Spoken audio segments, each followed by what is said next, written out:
Throughout the history of solution-focused brief therapy, exceptions have been a very prominent part of practicing this way of working. And exceptions are when you ask a client about times when the problem isn't present or when the problem is present in a less severe way. But in today's video, I want to tell you why I don't ask about exceptions in my work anymore. That's what I was originally trained to do. But over time, I've noticed that I spend less and less time asking people about the absence of the problem or when the problem is less severe. It wasn't like a thing I overtly decided to do. It was just the way my practice evolved, the way that my practice evolved in working with this approach. And I just no longer ask about it. I want to tell you exactly why.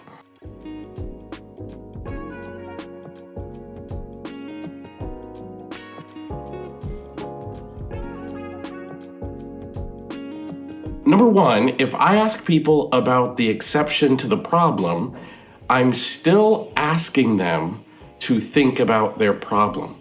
And part of what I'm trying to do when I practice solution-focused brief therapy is I want my clients to think about their desired outcome, their hopes, their skills, positive traits, and attributes that they could use to make their desired outcome become their reality. So asking about times when the problem isn't present forces them to think about the problem, and I don't want to do that. Instead, I ask people to think of themselves as exceptional. I think when this started, I was doing a training in Oklahoma with Adam, and we were talking about, the way that therapy should kind of uplift people and make them feel like the better version of themselves and bring out the very best in them. And this woman in the audience, I'll never forget it, she said, "It's like you treat every person as if they're exceptional."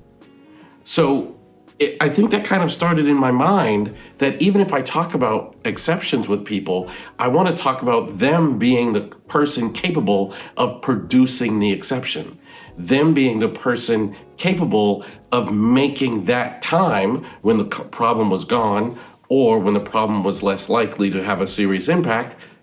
They were the ones who created that experience. I want to treat people like they're capable, exceptional, remarkable.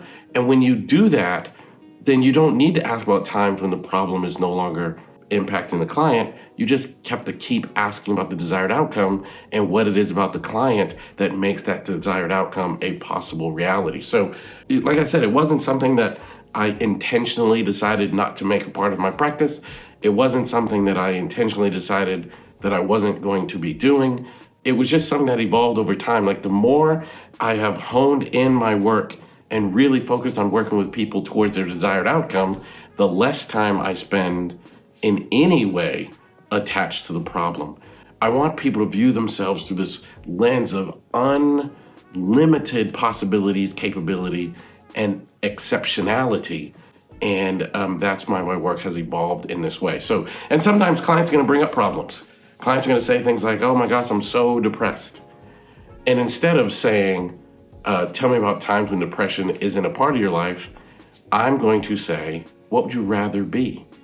And then when people say they'd like to be happy, I'm going to say, "Suppose you woke up tomorrow happy, what would you notice?" So we don't even have to talk about times when the problem wasn't there because it's not as impactful as saying, "Gosh, it sounds really terrible that you're struggling with all this depression right now.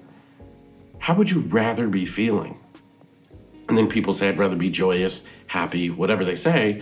And then you start asking about the presence of that as opposed to the absence of the problem, which is what exceptions are all about. So I've gone so in on asking about the presence of the outcome that I just don't see any reason to ask about the absence of the problem.